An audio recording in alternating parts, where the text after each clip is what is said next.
यशोमती मैया के नंद लाला।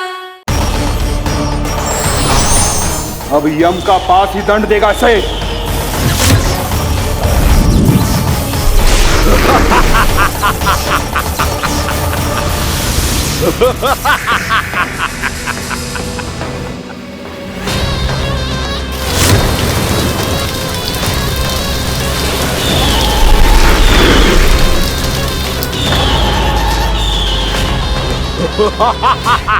तूने जल की धार को भले ही काट दिया हो दुष्ट, पर हिम में धार नहीं होती।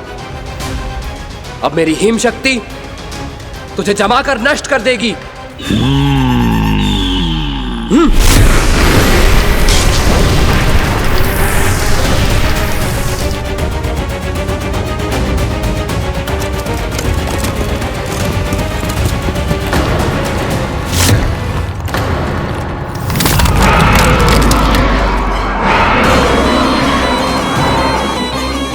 चंद्र, वरुण, यम, अग्नि, इंद्र, तुम में से कोई भी इस योग्य नहीं है कि मुझे पराजित कर पाए और इस विष्णु अवतार की रक्षा कर पाए।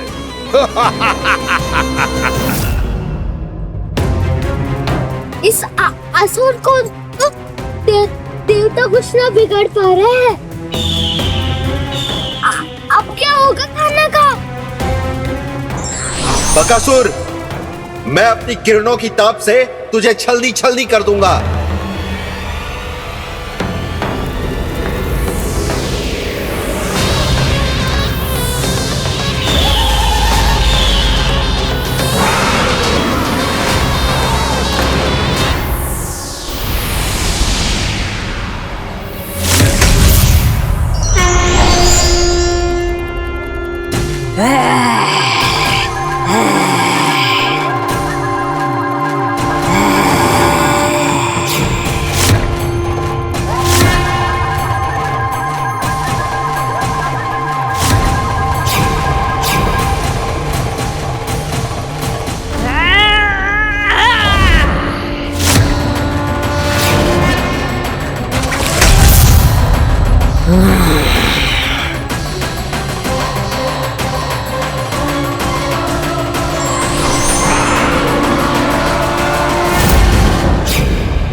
पुत्र कार्तिकेय, इस असुर के उदर को फाड़कर अपने पिता के सखा श्री कृष्ण को मुक्त कराओ पुत्र।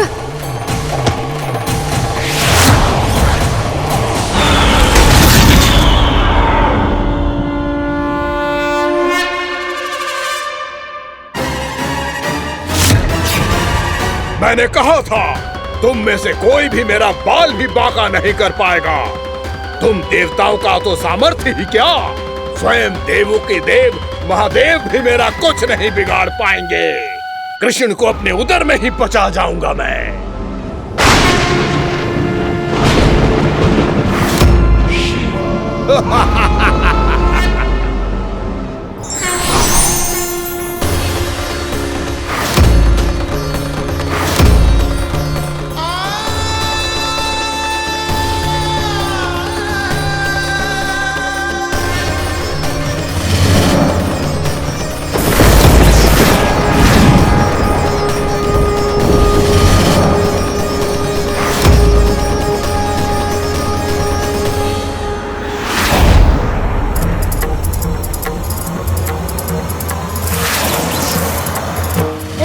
शिव शंकर का त्रिशूल है। एक ही बार में इस असुर का प्राण ले लेगा ये।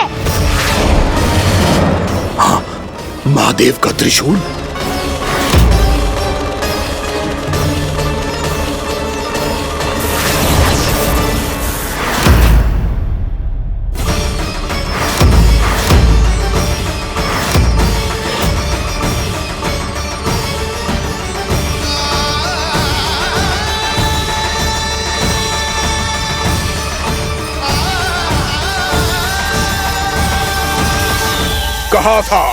कहा था मैंने, स्वयं महादेव भी मेरा कुछ नहीं बिगाड़ सकते। अजय हूं मैं, अजय।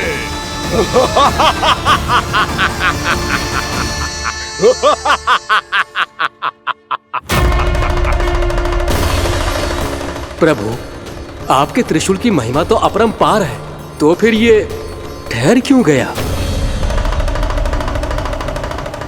आपने अपने त्रिशूल को वापस क्यों ले लिया महादेव? इस दुष्ट का संहार क्यों नहीं किया? क्योंकि इसकी मृत्यु मेरे हाथों नहीं, मेरे सखा नारायण के अवतार श्री कृष्ण के हाथों ही होगी, और यही विधि का विधान है। पर पिताजी, श्री कृष्ण तो इस असुर के उदर में फंसे हुए हैं, हम उन्हें मुक्त कैसे कराएंगे?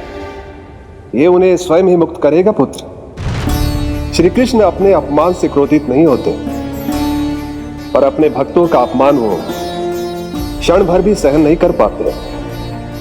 वकासुर यही भूल कर रहा है, हम सबका निरंतर अपमान करके वो उन्हें क्रोध दिला रहा है। वो ये नहीं जानता कि शीघ्र ही उन्हें अपने उदर में रख पाना उसके लिए असंभव हो जाएगा।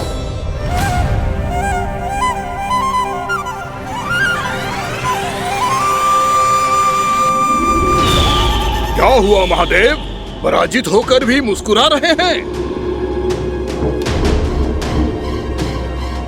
पर अब तो महादेव कहलाने के भी योग्य नहीं रहे आप। असफल देवताओं की इस अयोग्य सेना को लेकर चले जाइए यहाँ से। ना ये मेरा सामना कर सकते हैं और ना ही आप। मेरी शक्ति के सामने आप अक्षम हैं महादेव।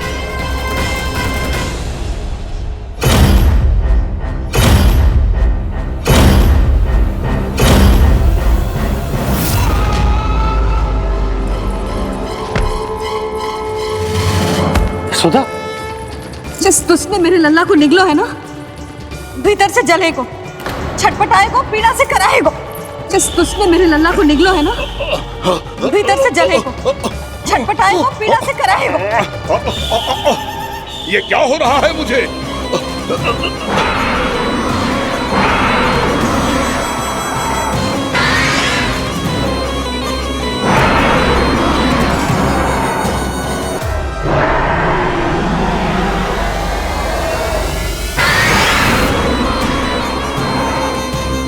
मुझे ऐसा क्यों लग रहा है जैसे भीतर से जल रहा हूं मैं?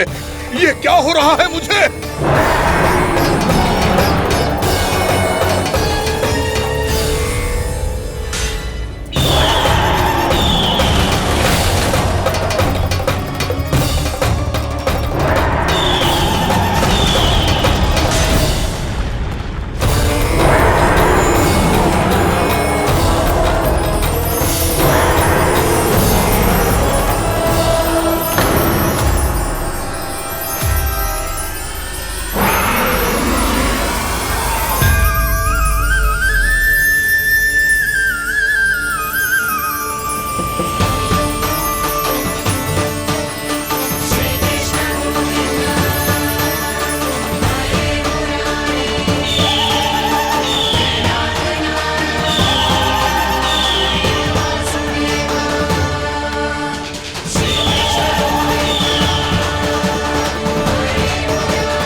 हे प्रभु, मैंने ऐसे कौन से कुकर्म किए थे कि मुझे ऐसी मृत्यु प्राप्त हुई?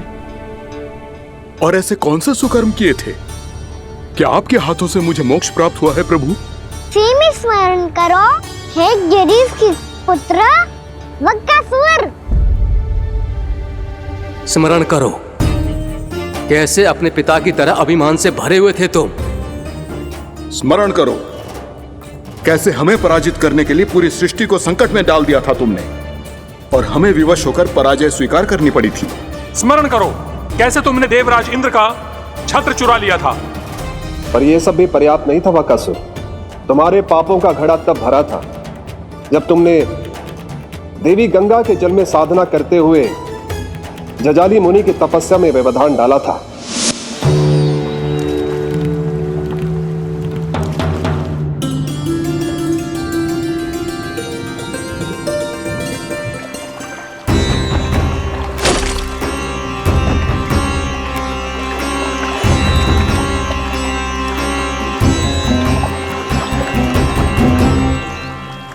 रुक क्यों गए चालक?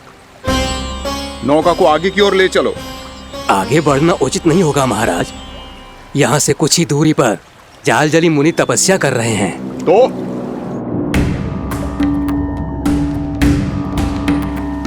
मेरे मत्स्य आखेट के क्षेत्र में इसने तपस्या करने की भूल की है।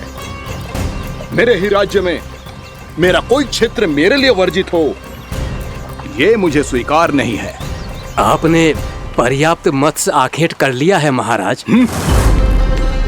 यदि तुम इन मछलियों का आहार नहीं बनना चाहते हो, चुपचाप मेरी आज्ञा मानो। क्षमा, क्षमा महाराज।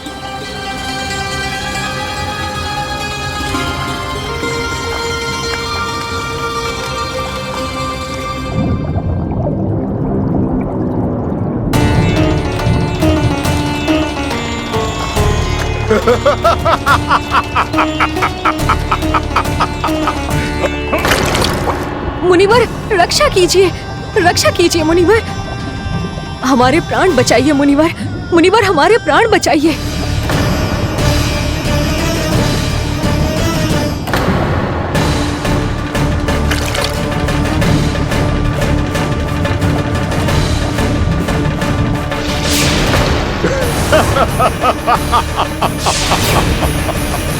ठहर जाओ असुरराज, इन मछलियों को हानि ना पहुंचाओ। क्यों मुनि? अब मछलियां पकड़ने के लिए मुझे तुमसे आज्ञा लेनी पड़ेगी। तुमने तपस्या करने से पहले किससे आज्ञा ली थी? मां गंगा से, इस जल में रहने वाली सभी मछलियों से। इस उपकार के बदले इन सभी मछलियों को रक्षा करने का वचन दिया था। इसीलिए असुरराज, मैं शांति से कह रहा हूं, इस स्थान को अशुद्ध ना करो, चुपचाप यहां से चले जाओ, नहीं तो इसका परिणाम अच्छा नहीं होगा।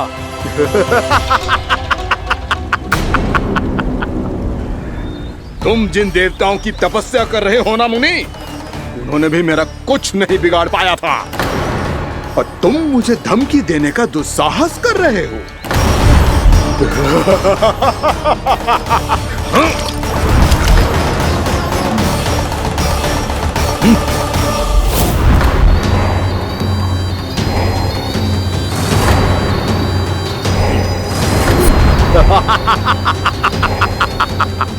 मूर्ख, विचारों से तो तू राक्षस है ही, और स्वभाव से उस बगुले की तरह है जो भूख ना होने पर भी उन निर्दोष मछलियों को आहार बनाता रहता है।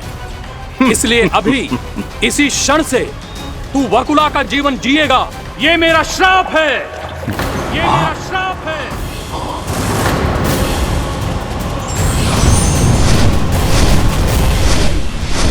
श्राप पाने के बाद तुम्हें आभास हुआ कि तुमने कितना बड़ा अपराध किया था, और तब तुम जजाली मुनि से क्षमा याचना करने लगे।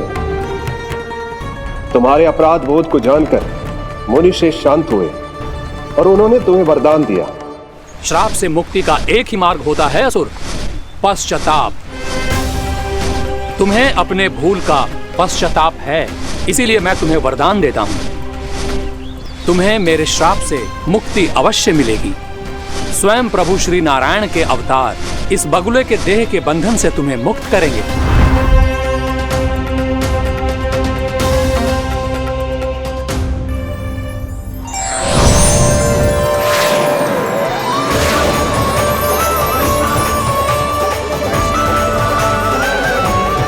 प्रणाम स्वीकार करें प्रभु।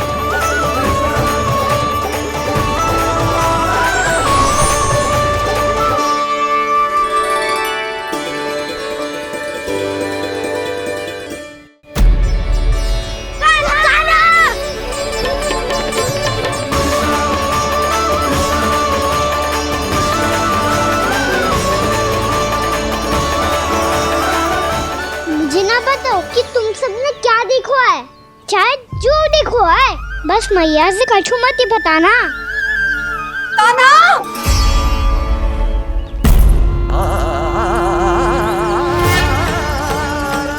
कान्हा! मेरा लल्ला!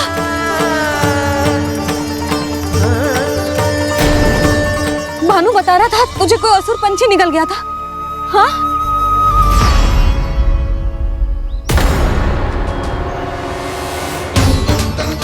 हे नारायण, ये क्या है?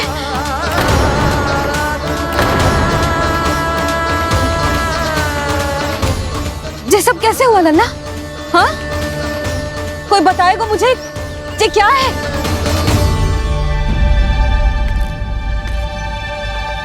श्रीधामा, मधुमंगल, चिची को सब कुछ बता दो।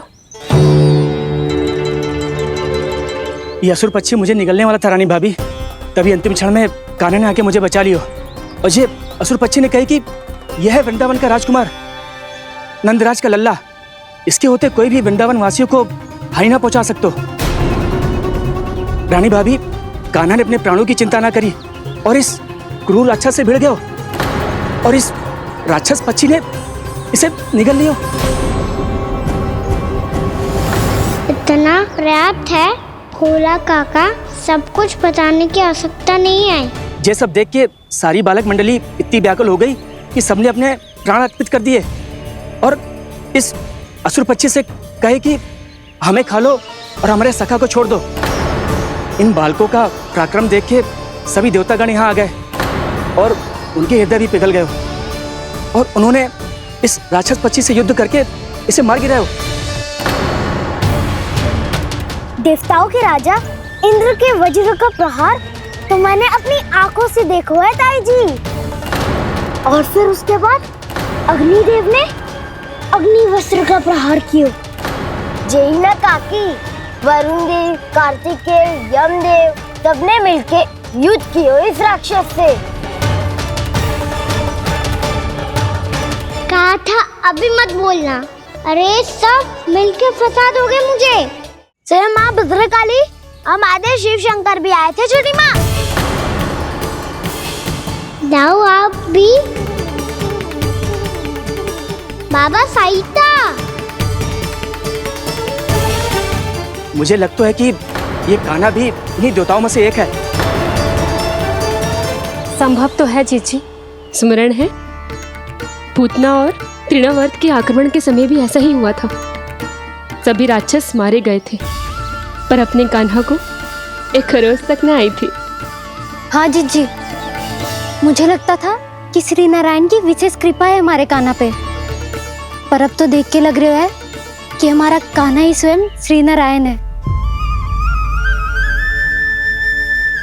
या फिर उनका अवतार है ये। अरे बस करो तुम सब, ऐसा कछु ना है। अरे जितनी बात सुनी है उससे तो यही लग रहा है कि कान्हा देवताओं और असुरों की युद्ध के बीच में फंस गया था, उसका इस सब से कोई लेना देना ना है। तो फिर इसके तन पे एक भी खरोच क्यों ना आया नंदराज? हाँ,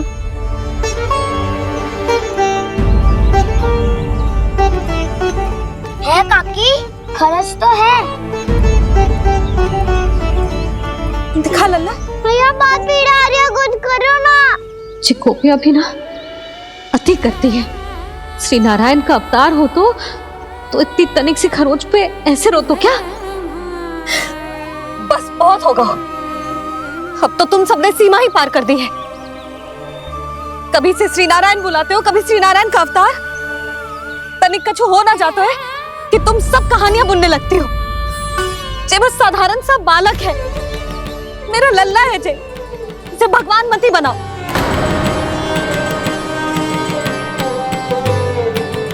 और तू, क्या आवश्यकता थी तुझे यहाँ आने की? हाँ, वो भी मुझे बिना बताए। मेरे से छल करके आए हो तू। अब तू घर चल, ऐसा दंड दूंगी ना कि मैया बहुत पीड़ा हो रही है। मैया बहुत पीड़ा हो रही है मैया। हाँ नन्ना, तू घर चल, मैं तुझे औषधि लगा दूंगी। हल्दी का लेप लगाऊंगी ना, झट से ठीक हो जाएगा। चल चल।